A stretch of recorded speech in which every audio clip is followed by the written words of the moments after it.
we have this identity and we think that we are the identity. And in fact, we're not the identity, we are the soul that holds that identity. And so when you see beyond the personality and the identity and the ego, and knowing that that's just a facade and that's just an identity, what actually happens is that your expectations of people diminish. So you no longer expect anything. And because you no longer expect anything, you can't get disappointed. And because you can't get disappointed, you're just living from your heart and, from this place of peace. We are here to talk about Eleni's book, Effortless Abundance. And the tagline is really my favorite, Ditching Deadlines for Sunsets. And when I think about you, that is exactly what I see. So I'm so excited to learn more about what are the revelations in your life, because you started out telling us about your ayahuasca journey, or you called it plant medicine journey, and the revelations you had that you can share with the rest of us during that ceremony. Yes, so we've already spoken about my spiritual awakening, which happened with plant medicine and how that happened in previous episodes. So have a look at the previous episodes, which will link down below. But what I want to talk about today is, as a result of that plant medicine ceremony, I had 8 mind expanding revelations, which really, really shook my life. And not only shook my life, completely changed everything I did. So it changed the way that I saw the world. It changed my understanding of who I was. It changed my understanding of who everybody else was around me. It changed what I was doing in my work life. It changed how I loved. Everything changed after that moment. Where I live, what I do, how my day-to-day living has completely transformed because of those 8 revelations. So I'm really excited to share that with you today. I'm excited to hear it because not only me, but anyone that's listening or gets to read your book, we get to learn from it also, because the revelations are amazing and the life change is what's so beautiful in you. I mean, you are a different person. Yeah, well, people say that, but I also want to honor the person and the identity that I held up to this point as well. Because of her, I was previously known as Eleni Mitas. She was, a courageous, kick-ass warrior woman. Yeah. And, I honor her because without her, I wouldn't have done the things I did. So now where I am in my life is more, I wouldn't say a different person. I'm now more connected to who I really am at the soul level. So that's what happens, is that we have this identity and we think that we are the identity. And in fact, we're not the identity, we are the soul that holds that identity. And so when we realize this, it's a really difficult balancing act, because then what do you do with your identity? That becomes really difficult. And it's quite a journey, because at the very beginning, I wanted to discard the identity completely. And over the years, I have learnt to integrate the identity with the soul, as opposed to completely discard the identity, because the identity is the ego. And it's very, very, very difficult to discard the ego. And so instead, where I've landed is this place of integration, where the ego is still there, but it's not running the show. It's not in charge of decisions. Yeah, absolutely. And you are still the same loving Eleni, or Helen, that we knew. I mean, you are a very loving, driven, successful, generous woman. And that part of you is still there. It's just that a lot of you has shifted. So, still that woman that you were, that many of us fell in love with, that's still there. You've just shifted into being more effortless, is what I see. is what your book talks about. And that's why I think it's going to be so incredibly helpful and transforming for so many people. Thank you. Yeah. So I'd love to talk about the revelations. Um, so please have a look at the previous episodes to see what actually happened with my plant medicine ceremony and how I landed in this incredible theater, which where the curtains opened and I saw the behind the scenes of my life, which without a doubt at all was the reality. So the revelations, I'll just go through them.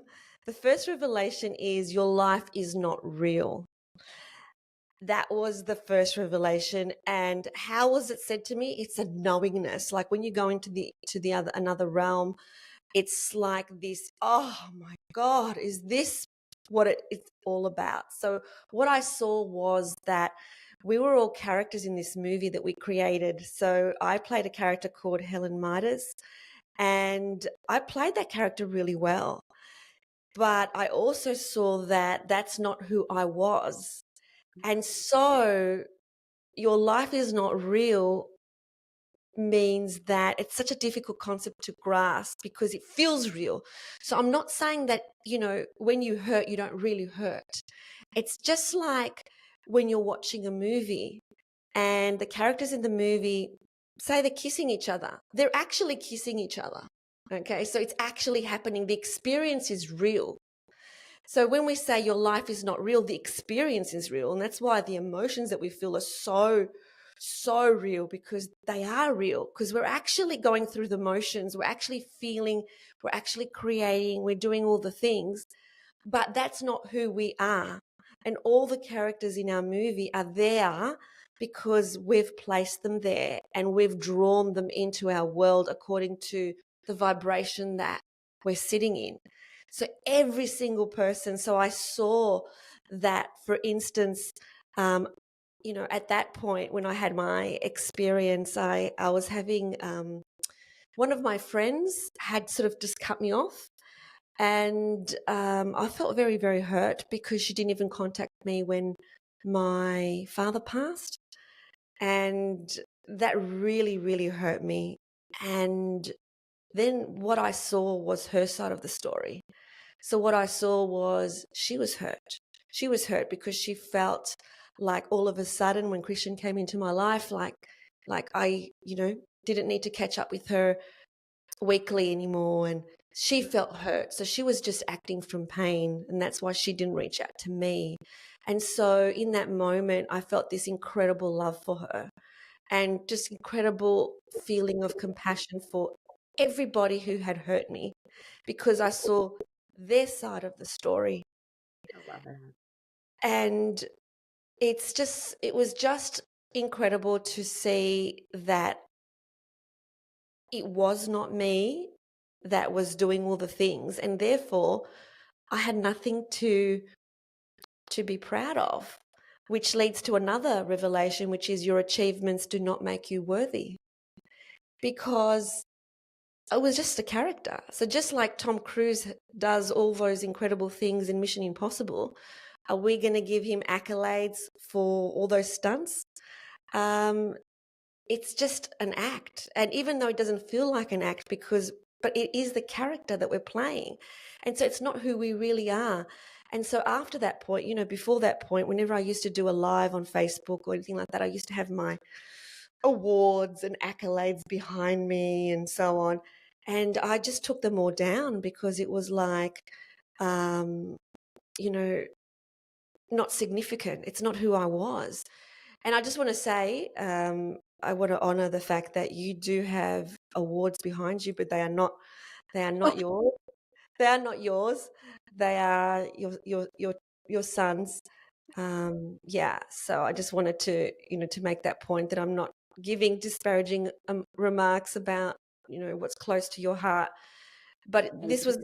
this was about me. And so, it was about all the things that I put up as this is me, and Mhm. this is my status because this is what I've achieved, Mhm. to like, you know what?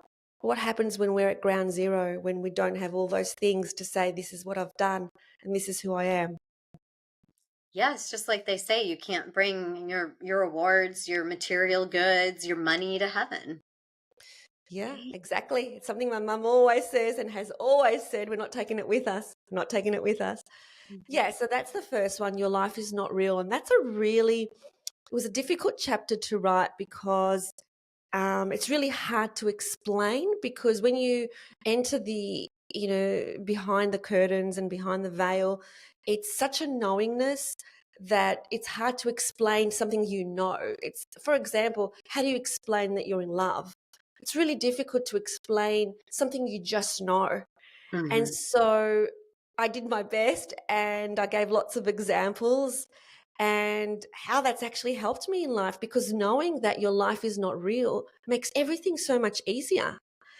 It means that we don't have to take things so seriously anymore, that we're all playing these characters, and these characters, and especially the characters that are supposed to trigger us the most, they're playing their role really well, and they agreed to play their role before they reincarnated onto the planet. And so they agreed to be that person for you. They love you so much that they're giving you so much of a hard time. And so when you see beyond the personality and the identity and the ego, and knowing that that's just a facade and that's just an identity, what actually happens is that your expectations of people diminish. So you no longer expect anything. And because you no longer expect anything, you can't get disappointed. And because you can't get disappointed, you're just living from your heart and, from this place of peace. Now, is this my 24/7 way of living? No. Of course, because the identity comes back in and I have to relearn it, I have to re-experience it, but it's more and more and more, it's my default way of living, which is no expectations. So, as an example, I'll give an example. On Mother's Day, I've got one son who I adore, and he's in another city. So, I didn't get to see him on Mother's Day. Now, maybe in the past, maybe I would have had a little bit of disappointment that he didn't send me something, or even, do a phone call. He sent me a text, and that's who my son is. But when I'm with him, he's so loving, and I know how much he loves me. I feel it, and I know how much I love him. And so I had zero expectations of my son doing anything for me for Mother's Day. And that one text was above what I expected, because I know that's just not what he does. He's not this person that does phone calls and FaceTimes and sends gifts and things like that. He loves from his heart. And I just really and truly and honestly had the best day, just knowing that I have that relationship with him, and being very, very, very grateful for the fact that he's here and I'm with him, and he didn't have to do anything for me on that day. And just the little things like that make all the difference in the world when you don't have expectations of others. And we don't take life so seriously, it becomes so much more enjoyable, because hey, this is just a game. This is just like an illusion, in the sense that this is a massive big playground on planet Earth. This is what planet Earth is. It's a playground that teaches us really big lessons. And Mhm. so we choose which rides we go on this magical playground. And we can choose to see those rides as really terrifying if they're really scary, or as fun and exciting because we're about to learn this incredible lesson. It's up to us. What a beautiful perspective. And what I'm hearing you say is that we make a big deal out of a lot of things. If we could just step back and say, how is the character handling that, or making something of it, the the feelings, the emotions wouldn't be as hard. What you just said is absolutely right. But at the same time, I don't want to discount emotions, because emotions are real. And so the important thing is that when we are experiencing an emotion, um, we need to experience the emotion, because it needs to move through us. So we need to accept it, allow it, respect it, because there are people in the spiritual realm that like, well, this is an illusion. It's not really real, so it doesn't really matter. Well, that's what you call a spiritual bypass. You're bypassing the fact that you are actually experiencing something and that you need to experience it. Mm-hmm. So, as an example, with my father passing, I could say, well, the fact is that this is just a game and it's just an illusion, and he's always with me. But my human feels very, very deep grief at the fact that my father's not here, and so I'm not going to deny my human the processing of the emotions when they come up. you Mm-hmm. know so they're just as valid. It's just that we can see situations and circumstances from a different perspective. Mm-hmm. So we can see that there's some energies playing out, and we can get involved in those energies, or we can see them as, do I want to play in this energy at this moment? Maybe not. So by observing everything and knowing that it's not real, but the experience is real, it changes everything. I love it. Is that all the first mind expanding revelation? That's just the first Wow, one. That's just the that's first deep. one. Okay. Yeah. So Yes. tell us about the second one. Well, the second one sort of blends in from the first one. So I've talked about a few in the one. So the second one is, you are not your identity. So who you think you are, you're not. So you think you're a mother, you think you're a teacher, you think you're a sister, you think that you are an empath, you think that you're anxious, you think that you're strong. Everything that we think we are is just part of the mask. And that mask is not who we are. This was a huge revelation for me, because it's like, this person that I thought I was meant that, as an example, I thought I was this strong person. So the mask of strength always had to be there. And I didn't allow myself to be vulnerable, and I didn't allow myself to get fearful, and I didn't allow myself to be not strong, to appear weak, because that's not who I am. But when we recognize that the mask is just a mask, it's all it is. It's just the character that we're playing. You're playing this character called Karen Bird, and I'm playing this character called Eleni. We're just expressing ourselves as that character. We are not that character. It's not who we are. We are a soul that's had many lifetimes, and in every lifetime we have a different expression according to the lessons that we need to learn in that lifetime. And so it's a character that we're playing. And so what actually happens with the identity is that we always are defending it. So if someone comes to us and says, oh, this is what you've done, it's like, oh, no, I'm not like that. I'm so misunderstood. But who's misunderstood? It's the identity that's getting misunderstood. It's the ego that's offended. The soul can never get offended, because the soul knows exactly who it is. The soul knows that it's a infinite divine expression of the one source. And so anything that happens in terms of offense or disappointment or hurt always happens at the ego level. And so just knowing that we are not the person that we put out into the world. And what happens is that we shapeshift according to the circumstances that we're in. Do you find that, when you're with certain people, you're more relaxed and you're more different? When you're out in the arena, perhaps speaking on a stage, you put on, a different persona then, and then according to who we're speaking to, we're different. It's interesting, one of my friends, I noticed that when she's with another friend, she's this really, really funny person. But when it's just the two of us, she's not. So this is this persona that she puts on because she knows that friend loves that part of her. And so it's all about, how do we get more true to who we really are? So when we're talking about authenticity, it's like, well, who are we?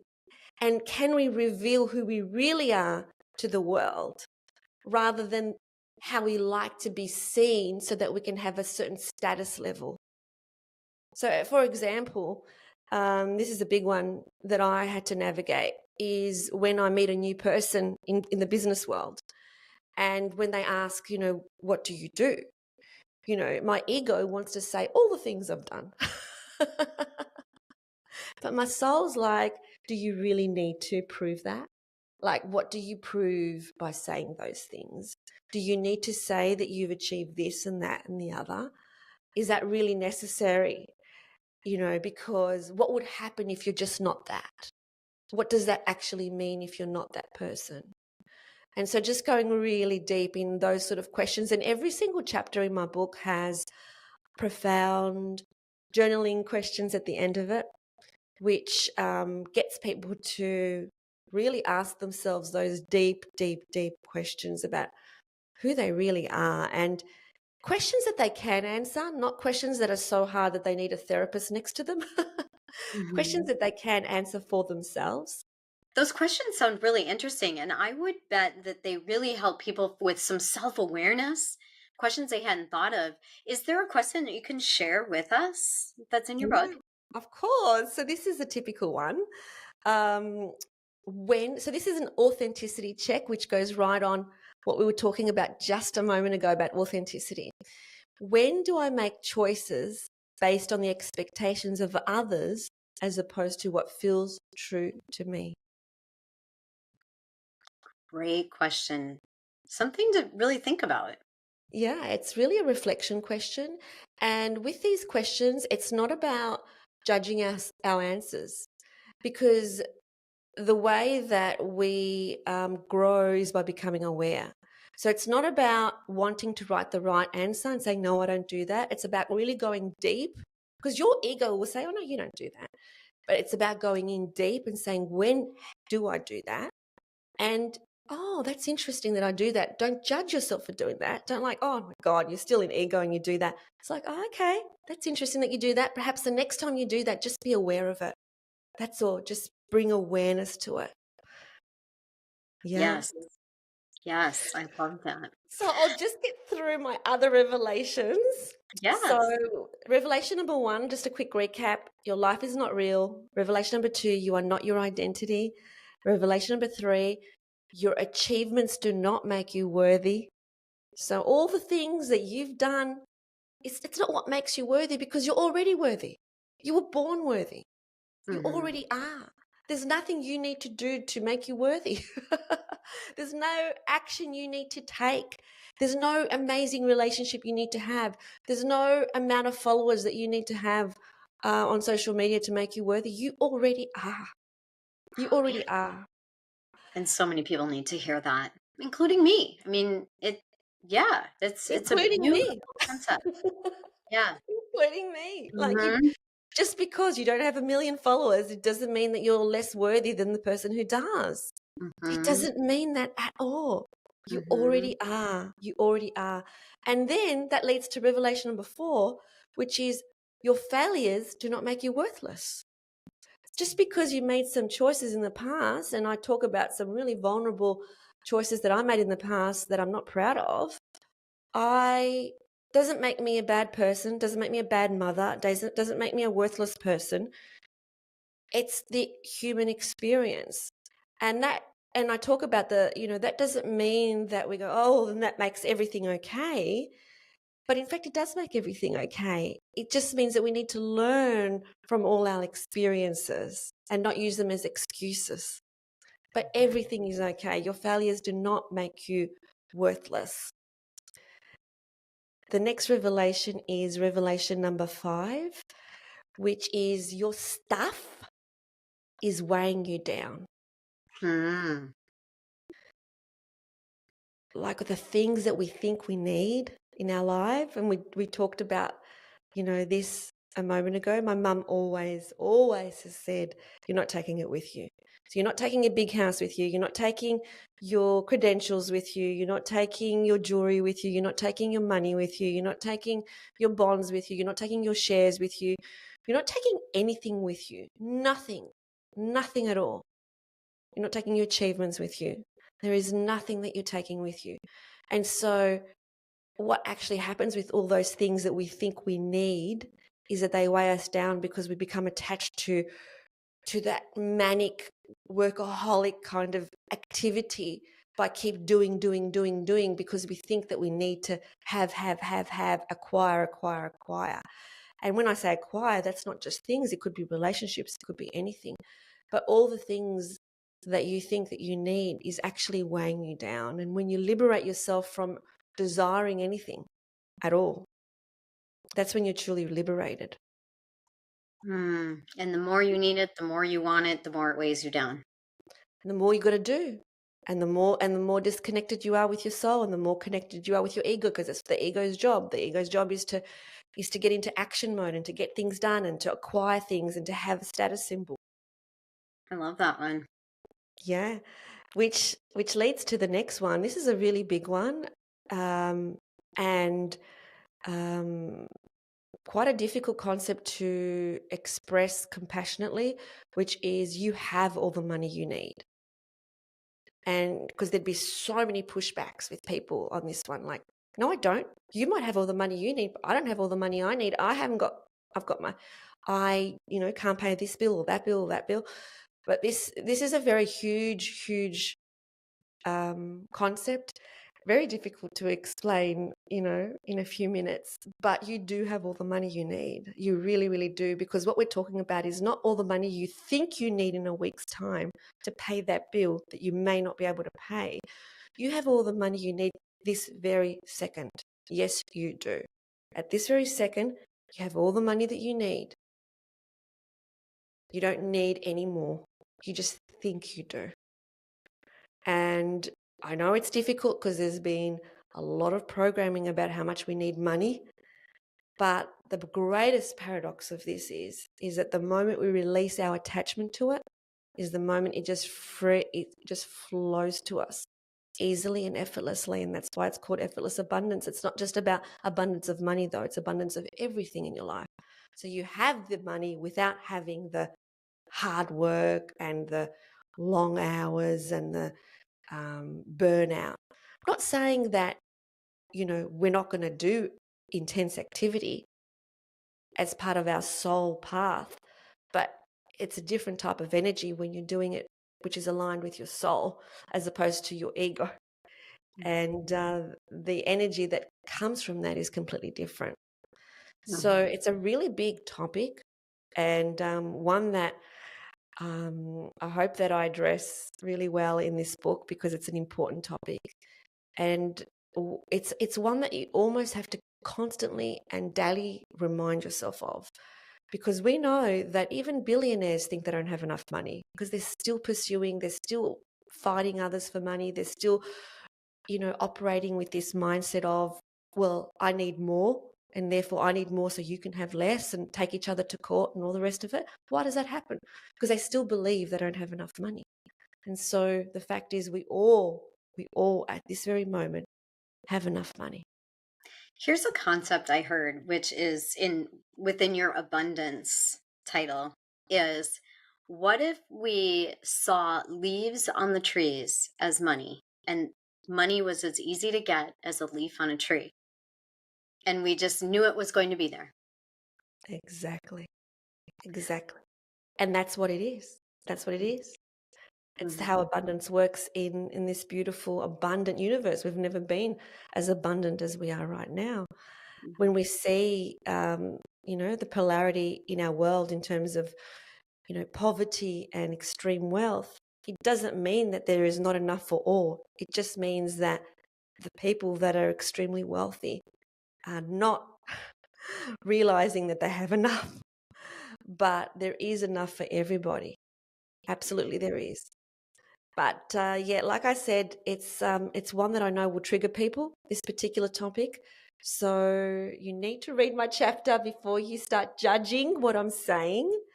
And also bear in mind that when I speak about this, I am not actually speaking about this from a third world perspective. I'm speaking about it from the perspective of the person that's reading this book. Okay. So, because that's a completely different issue. And that's a completely different book. So I'll just talk about, I've got two more revelations which I'm excited to share with you. Revelation number 7 is there is no destination. This is Mhm. huge for me because I was always running towards this destination of financial freedom. Mhm. And, when do you realize that you're financially free? And it's so interesting because, my destination of financial freedom would mean that I would be able to live by the beach and overlook the ocean. And then when I had my awakening, I realized I did not have to become, a multimillionaire to already have that lifestyle, that I could actually have that lifestyle without having all the money that I thought that I needed and all the achievements that I thought I needed to have. And I am living by the ocean. There's not even a road separating myself from the ocean. Do I own the building that I'm living in? No. That's something else that I had to change my limited thinking that I wasn't able to rent. I had this interesting limiting belief where um, you can't pay for somebody else's mortgage. My father always taught me. You always have to pay for your own. And so you never rent. And so nobody in our family has ever rented. And so the fact was, though, I wanted to live this dream life now because I'm in my destination now, not in 10 years' time. I may not be here in 10 years' time. And so in order to do that, I'm renting. Is that okay? Of course it is. So be it. I'm paying someone else's mortgage. So that's fine. I'm still living the life that I want to live now, not moving towards the life later. And this leads me to my final revelation, number 8, which is unconditional love is the only currency of the universe. Unconditional love is the only currency of the universe. And before my spiritual awakening, I thought I understood what unconditional love meant, and I didn't. Even with the people that I loved closest to me, even with the people that I adored the most, there was always some expectation that I had of them. Even if it was, I expected them to call, or I expected them to connect with me in a certain way, or I expected them to say something. That's conditional. It's conditional. Or expecting, my adult son to live his life the way I expected him. That's conditional. Expecting him to find joy in the way that I thought, would be best for him. That's conditional. So when you really, really grasp what unconditional love is, it means you love, you love, you love, you love, no matter what. No matter what. No matter what you get back. Now, that doesn't mean that you get trodden over. That doesn't mean you don't have boundaries. That doesn't mean that you don't put boundaries about how you get treated. It just means that you still love regardless. You have the boundaries, but you love. You don't expect this to give that. You don't expect that to give this. It's Yeah, I love that. unconditional. So you can have the feelings, but you still love through it. Yeah, absolutely. Yeah, absolutely. You love through it. You love no matter what. And if we all did that with everybody, we start off with the people that we love the most because that's easiest. But then we do that with everybody. Everybody. Like, the nasty person down the street that said something nasty to us, or the person in a bad mood, at the supermarket that treated us, rudely. Anybody, we just send them love because they're just operating from their wounds. That's all they're doing. And when you do that, when you send love when you don't get love, what happens is, again, another paradox, is that you end up getting it. And just imagine if the whole world did that. What a Yeah. great. Yeah. Just imagine if we all did that, there would be no such thing as war. There would be no such thing as conflict, because no matter how anybody else is behaving, we're bringing them back up. We're bringing them back up. We're not going down to their level when they're operating from a non-loving place, and then we operate from a non-loving place, we go down. Instead, they've got no choice but to come up. And that is the crux of my book. And then the third section of it is, well, how do we put all this into play? How do we live this life? It sounds like, it sounds like a very, unicorns and rainbows and waterfalls kind of new earth that's very hard to implement when you've got bills and you've got dramas and you've got stresses and you've got day-to-day worries. That how do you implement all that when all of the rest is going on? And that is what my book is about, because I used to have a lot of dramas and stresses and things happening in my life. And it's not that things don't happen anymore. It's my perspective has changed. My response has changed most of the time, not all the time, but most of the time. And therefore, when my response and my perspective changes, it dissolves and the drama disappears instantly. Can't wait to read this book. It's going to be so helpful because I also see how you live what you're teaching. You live what you wrote in your book. And if everyone could live free and effortless, what a beautiful world it would be. Yeah, that's right. And effortless doesn't mean that you sit back and meditate all day and and wait for everything to just appear in your lap. No, it's not what it means. But it does mean that you don't have to push, that you can follow the joy and you can ditch the deadlines and marvel at the sunsets. You can do all of that. So can't wait to share this with the world. And I'm so grateful that you asked me all the questions you did. And yeah, thank you so much. Well, and thank you for sharing all of that with us. I cannot wait till your book comes out. Thank you so much. Sending you so much love. Thanks for watching. We hope you loved it. And if you did, please like this video and subscribe to the channel. And remember, always connect to your truest essence. And choose love. We'll see you next time.